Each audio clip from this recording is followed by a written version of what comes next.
धर्मो रक्षति रक्षता। नमस्कार दोस्तों, आप सभी का बहुत बहुत स्वागत है धर्म क्षेत्र के इस प्रोग्राम में।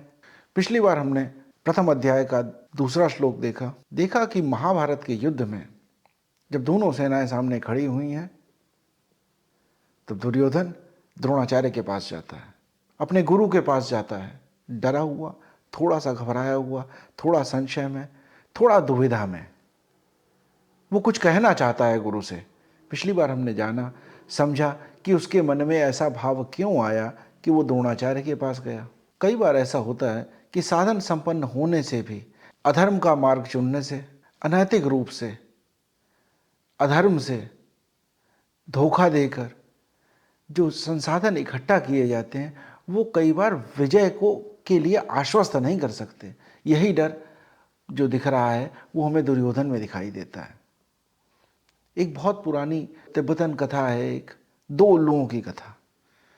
ये कथा है कि भय जो है वो कई बार इतना भयंकर हो जाता है, भय जो है कई बार मृत्यु से ज़्यादा डरावना लगने लगता है लोगों को। एक बार की बात है कि दो उल्लू एक पेड़ पे बैठे हुए थे। एक उल्लू ने एक सांप को पकड़ लिया था, अपनी चोंच को सांप को दबा रखा था। दूसरे उल्लू ने एक चूहा पकड़ रखा था।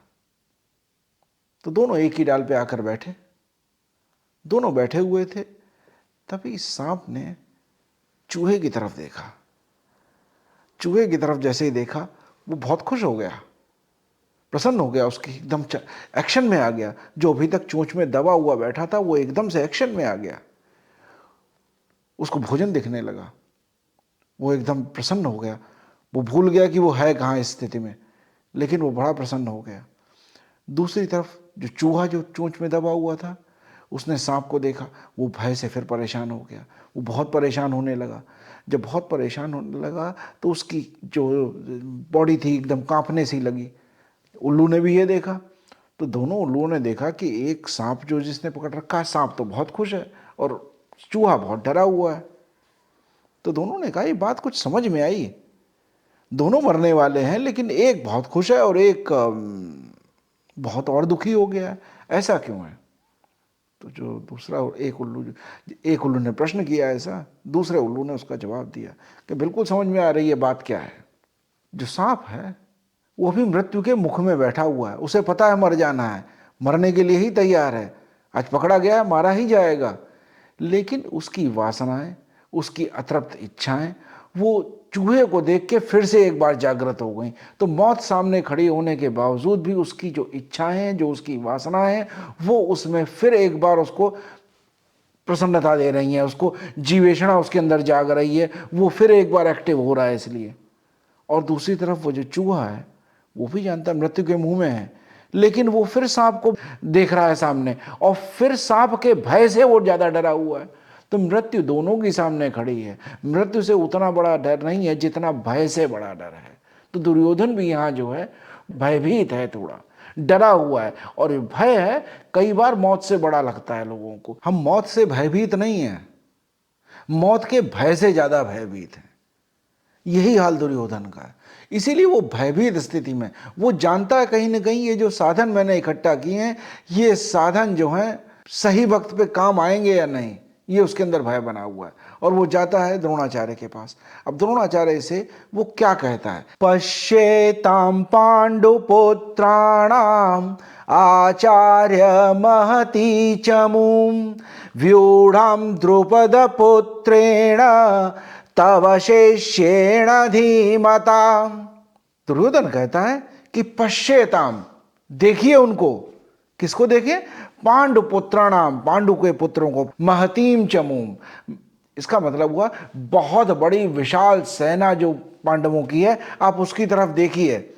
व्यूढ़ाम द्रुपद पुत्रेण, व्यूढ़ाम कहते हैं कि व्यू रचना, जो व्यू रचना की गई है किसने की है? द्रुपद के पुत्र ने की है। तब शिष्येण धीमता, और वो आपका ही शिष्य है। धी कहते हैं बुद्धि को, धीमता मतलब बहुत बुद्धिमान जो आपका शिष्य है उसी ने व्यू रचना की है। बड़ा साधारण सी बात लगती है, लेकिन यहां पर जो दुर्योधन है वो द्रोणाचार्य को थोड़ा टीज कर रहा है, थोड़ा परेशान करने की कोशिश कर रहा है। देखिए पांडवों की सेना जिसको धृष्टद्युम्न ने अपना व्यू बना के और आप पे आक्रमण करने के लिए आपके सामने खड़ा है। दो बातें यहां वो कहना चाहता है। एक तो कहा द्रुपद पुत्र, धृष्टद्युम्न जो है द्रुपद के पुत्र हैं, और दूसरा कि धृष्टद्युम्न जो है वो द्रोणाचार्य का शिष्य भी है। तो दोनों भाव से वो द्रोणाचार्य को टीज कर रहा है, एक तरह से परेशान कर रहा है, टिकल कर रहा है कि द्रोणाचार्य उद्वेलित हों, आक्रोशित हों, युद्ध के लिए तत्पर हों, कहीं दया का भाव इनमें ना आ जाए किसी के कारण। वहां पांडुपुत्रों की सेना देखिए, जो धृष्टद्युम्न उसका सेनापति है। हम सभी जानते हैं कि पांडवों की सेना के जो सेनापति थे वो धृष्टद्युम्न थे, द्रौपदी के भाई, द्रुपद के पुत्र। द्रुपद के साथ द्रोणाचार्य के संबंध बहुत बढ़िया नहीं रहे, लेकिन ऐसा हमेशा नहीं था। दोनों बहुत अच्छे मित्र हुआ करते थे। द्रुपद और द्रोणाचार्य दोनों ही गुरु भाई थे, दोनों एक ही गुरुकुल में पढ़े, दोनों में बड़ा अच्छा संबंध थे, बड़े मधुर संबंध थे। ये जो मधुर संबंध कई बार होते हैं, इनमें ऐसा हो जाता है कि जो सबसे अच्छा मित्र होता है, अगर उसके साथ ही कुछ मिसअंडरस्टैंडिंग हो जाए तो शायद वो सबसे बड़े दुश्मन भी हो जाते हैं। मित्रता और शत्रुता में कई बार एक छोटी सी लाइन, कभी हम अपने संबंधों में भी ऐसा देखते हैं, मिसअंडरस्टैंडिंग हो जाए, सही बात ना कही जा सके, तो कई बार संबंधों में विच्छेद तक हो जाता है। और ये जो सबसे अच्छे मित्र होते हैं, ये कई बार कटु दुश्मन बन जाते हैं। तो द्रुपद और द्रोणाचार्य दोनों बहुत अच्छे मित्र थे, दोनों एक साथ गुरुकुल में पढ़ते थे। कुछ चर्चा चल रही थी तो द्रोण बड़े चिंतित से लग रहे थे। द्रुपद ने पूछा कि तुम चिंतित क्यों दिखाई दे रहे हो मित्र? द्रोण ने कहा कि तुम तो राजा के पुत्र हो, तुम तो राजकुमार हो, तुम तो आगे जाके राज्य करोगे। मुझे ये भी देखना है कि आगे मेरा जीवन यापन कैसे होगा। ये सोच के मैं थोड़ा चिंतित हो जाता हूँ। आप ऐसा समझ लीजिए कि कोई ग्रेजुएशन कर रहा है और वो अपने एम्प्लॉयमेंट को लेकर थोड़ा चिंतित है, और एक बिजनेसमैन है या कोई पॉलिटिशियन कह सकते हैं कि वो पॉलिटिशियन का बेटा है, तो वो थोड़ा निश्चिंत है। द्रुपद मित्र थे, तो द्रुपद ने कहा, मित्र ऐसे तुम चिंतित ना हो, मैं तुम्हारा मित्र हूं। जो भी मेरे पास होगा उसका आधा तुम्हारा होगा, और जो तुम्हारे पास होगा उसका आधा हिस्सा मेरा। आज हम ये प्रण लेते हैं कि जो भी हम दोनों के पास होगा वो हम दोनों आधा आधा शेयर करेंगे। अब ये भी एक बात कही जाती है कि कभी भी जब क्रोध में हो तो बहुत ज्यादा कट वचन कहने न कहें, और जब बहुत प्रसन्न हो तो ये न कह दें कि मैं ये भी दे देता हूं, ऐसा भी दे। विवेक हमेशा रहे, क्रोध भी हो तो विवेकपूर्ण हो, थोड़ा विवेक से सोचें कि क्या कहा जाए। और जब प्रसन्नता भी हो तो भी सोच के देखें कि मैं राज्य का अधिकारी हूं। द्रुपद ये सोचे कि राज्य की जिम्मेदारी मेरी है, इसका मतलब राज्य को मैं ओन नहीं करता हूं, ये मेरी प्रॉपर्टी नहीं है कि जिसको मैं दे दूं, क्या किसी को बांट दूं, ऐसा नहीं हो सकता था। लेकिन द्रुपद ने अत्यंत प्रसन्नता में अपने मित्र को प्रसन्न करने के लिए ये बात कह दी। दोस्ती के लिए एक बहुत बढ़िया एक बात कही जाती है, दुश्मनी जमकर करो मगर इतनी गुंजाइश रहे कि जब कभी दोस्ती हो जाए तो शर्मिंदगी न महसूस हो। तो कभी है ना, ऐसा ना कह दें किसी को जो बिल्कुल उसका चित्त भी फाड़ दे। लेकिन द्रुपद ने यहाँ कुछ ऐसा कहा कि आप को मैं अपना आधा शासन दे दूंगा। बात कही जो हो गई, दोनों लोग अपने अपने जीवन में आगे निकले, गुरुकुल से बाहर निकले, वो राजा बन गए। जो द्रोणाचार्य थे वो भी अपने परिवार के साथ बड़ी अत्यंत दरिद्रता में जीवन व्यतीत हो रहा था। इसी समय द्रोणाचार्य के यहाँ अश्वत्थामा पुत्र का जन्म हुआ। तो जब अश्वत्थामा पैदा हुआ तो इनके पास इतना भी इंतजाम नहीं हो पा रहा था कि उस बच्चे के लिए दूध का इंतजाम भी हो जाए। तो एक बार वो अपने मित्रों के साथ खेलते हुए कहीं गया तो किसी ने उससे पूछा कि दूध क्या होता है, उसे पता नहीं था। तो उसने आके घर में पूछा, माँ दूध कैसा होता है, सफ़ेद होता है? तो कृपी ने उनको एक चावल का घोल बना के कुछ ऐसा करके बेटे को दे दिया।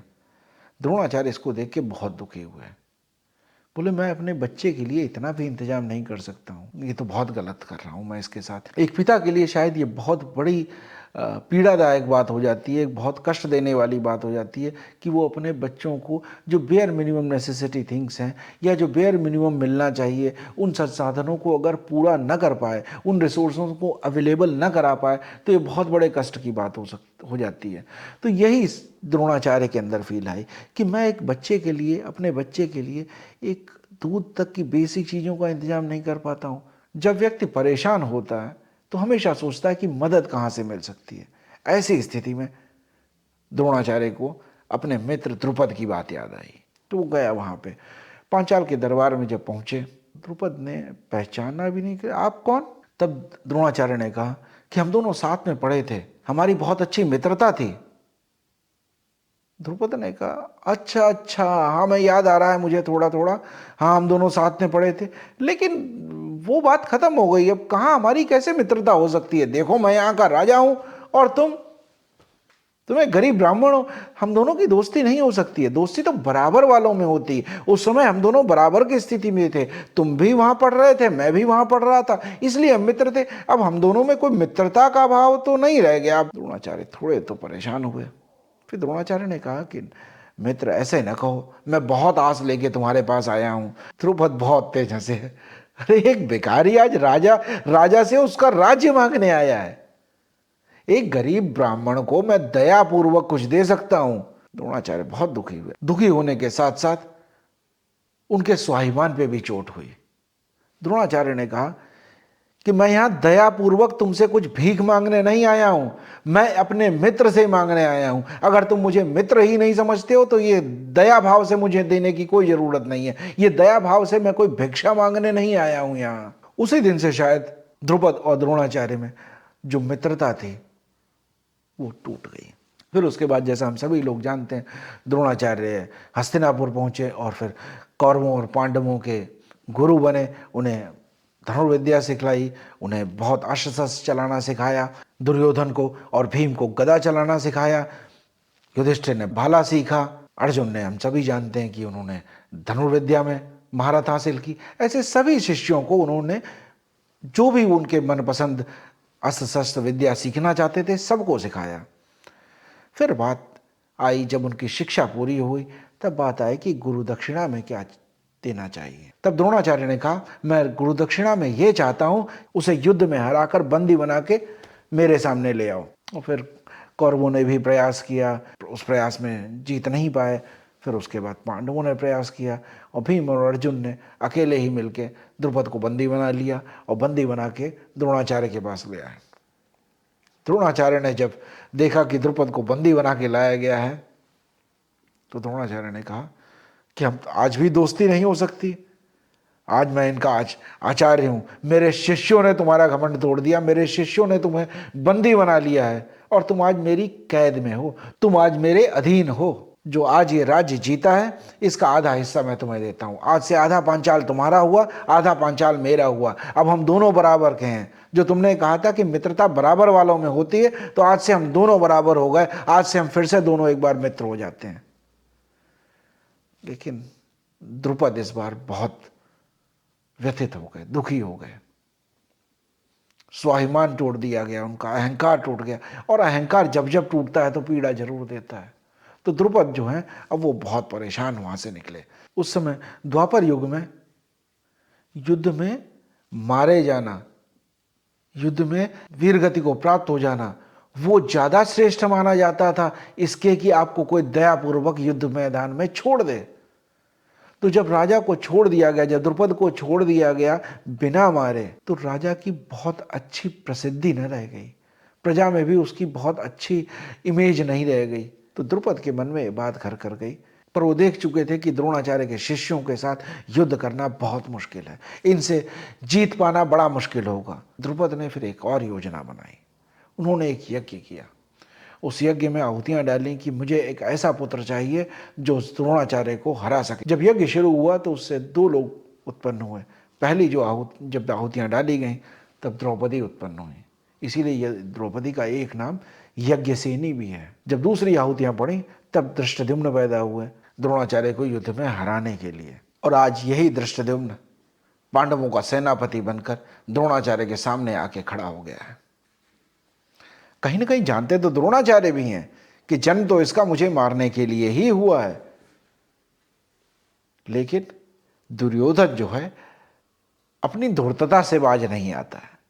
दुर्योधन उनको परेशान भी करना चाहता है, एक तरीके से उद्वेलित भी करना चाहता है कि याद रखें आपकी ये द्रुपद का पुत्र है, याद रखें ये धृष्टद्युम्न है, ये आपके मारने के लिए ही पैदा हुआ है, तब युद्ध करें, युद्ध में दया का भाव न रखें। ये न सोचें कि उधर अर्जुन खड़ा है, ये देखें कि द्रुपद का पुत्र खड़ा है।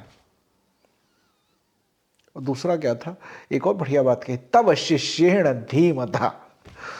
तब शिष्येण, जो धृष्टद्युम्न है वो कहते हैं शिक्षा लेने के लिए एक बार द्रोणाचार्य के पास पहुंचे।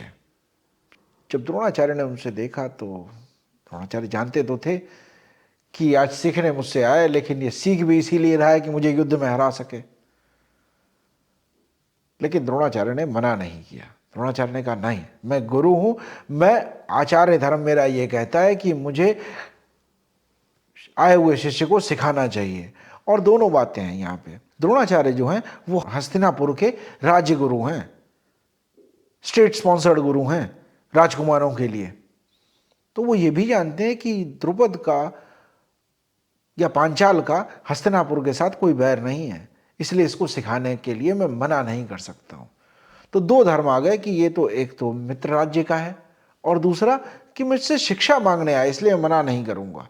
इसलिए धृष्टद्युम्न को उन्होंने शिक्षा दी और अच्छी शिक्षा दी, जो कोई भेदभाव के बिना शिक्षा दी। आपके मन में एक प्रश्न आ सकता है अभी कि एक बड़ी कथा प्रचलित है कि एकलव्य को शिक्षा देने से मना कर दिया था, तो यहाँ ये एक्सेप्शन क्यों था? एकलव्य को शिक्षा न देने का एक दूसरा कारण था। एकलव्य जो था वो जरासंध के सेनापति का पुत्र था और मगध के साथ हस्तिनापुर के संबंध अच्छे नहीं थे। तो जब आप एक राज्य के एम्प्लॉई हो, एक राज्य के स्टेट स्पॉन्सर्ड आप गुरु हैं, तो दूसरे राज्य के लिए जिसके साथ मैत्री संबंध न हो, उसके साथ मित्रता का भाव न हो, तो वहाँ के सेनापति को शिक्षित करना नहीं चाहिए। ये इसको कहते हैं कि ये द्रोणाचार्य की इंटीग्रिटी थी, शासन के प्रति जवाबदेही थी, इसलिए उन्होंने एकलव्य को शिक्षा देने से मना कर दिया था। तो फिर आते हैं, द्रोणाचार्य ने धृष्टद्युम्न को शिक्षा दी। आज वही शिष्य उनके सामने खड़ा है। तो दुर्योधन जो है उनको तीन तरीके से बताता है कि द्रुपद के पुत्र को देखो, द्रुपद भी सामने खड़ा है, उनको भी देखो, और धृष्टद्युम्न को देखो, ये तुमसे सीख के तुम्हारा सीखा हुआ ही आज तुम्हारे सामने आके खड़ा हो गया है। तुम इन सबको देखो और युद्ध के बारे में सोचो। युद्ध में किसी पे दया भाव रखने की जरूरत नहीं है। तो एक तरीके से जैसे कई व्यक्तियों का अपना अपना एक तरीका होता है लोगों को उत्साहित करने का, तो ये जो तरीका है कि टीज करना, लोगों को परेशान करना, उद्वेलित कर देना, और उनके जो मन में अगर कहीं करुणा का भाव आने की संभावना हो उसको खत्म कर देना, इसलिए वो द्रोणाचार्य से ऐसी बात कहता है। तो दुर्योधन जो है वो द्रोणाचार्य को एक तरीके से प्रेशराइज कर रहा है, प्रोवोक कर रहा है युद्ध के लिए। यहाँ पर ऐसा नहीं है कि द्रोणाचार्य युद्ध नहीं करना चाहते। द्रोणाचार्य जो है इस कथा के द्वैत हैं, वो बटे हुए से हैं थोड़े से, उनमें मेरा और पराया का भाव भी है थोड़ा, तो इसको वो टिकल कर रहा है दुर्योधन। और जो अश्वत्थामा है इस कथा में, अश्वत्थामा जो द्रोणाचार्य के पुत्र हैं, ये आसक्ति हैं, और जब तक आसक्ति बनी रहेगी मोह बना रहेगा व्यक्ति। और हम सब जानते हैं कि द्रोणाचार्य की मृत्यु का कारण अश्वत्थामा ही बना। तो आसक्ति है वो मृत्यु का कारण भी बन जाती है। और दूसरा एक और बात, आसक्ति जो है वो मृत्यु पर्यंत भी नहीं मरती, आसक्ति हमेशा ही बनी रहती है। इसीलिए अश्वत्थामा चिरंजीवियों में आता है कि आसक्ति कभी नहीं मरती। व्यक्ति का शरीर खत्म हो सकता है, समय खत्म हो सकता है, लेकिन आसक्ति का जो भाव है वो हमेशा रहेगा। आसक्ति चिरंजीवी ही होती है, इसीलिए अश्वत्थामा भी चिरंजीवी है। तो ये था गीता का पहले अध्याय का तीसरा श्लोक। पश्येतां पांडुपुत्राणाम आचार्यं महतीं च मूं व्यूढ़ां द्रुपदपुत्रेण तव शिष्येण धीमता। तो ये एक तरह से ये भी कह रहा है कि धृष्टद्युम्न बहुत होशियार है, बहुत बुद्धिमान है, उसकी बुद्धि बहुत प्रखर है, वो आपसे ही सीख के आपके सामने आज खड़ा हो गया आके, इस पे दया दिखाने की जरूरत नहीं है।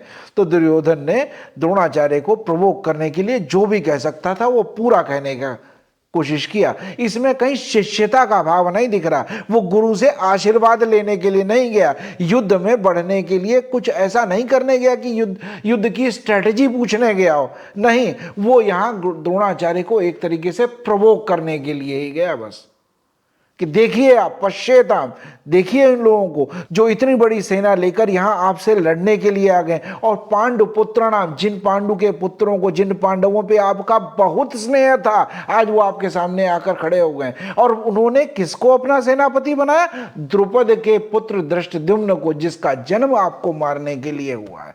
तो जिस तरह से भी जो भी हो सकता था प्रोवोक करने के लिए, दुर्योधन ने वो सब किया। देखेंगे आके दुर्योधन और क्या चर्चा करता है द्रोणाचार्य से। जो दुर्योधन है इस कथा में, उसे संग्रह करने का लोभ है, वो इंद्रियों के वश में है, वो इंद्रियों के प्रति भी आसक्त है, उसकी वो लोभ करने की इच्छा है, उसकी इकट्ठा करने की, छीन लेने की। इसीलिए वो कहता है कि सुई के नोक बराबर जमीन भी नहीं दूंगा।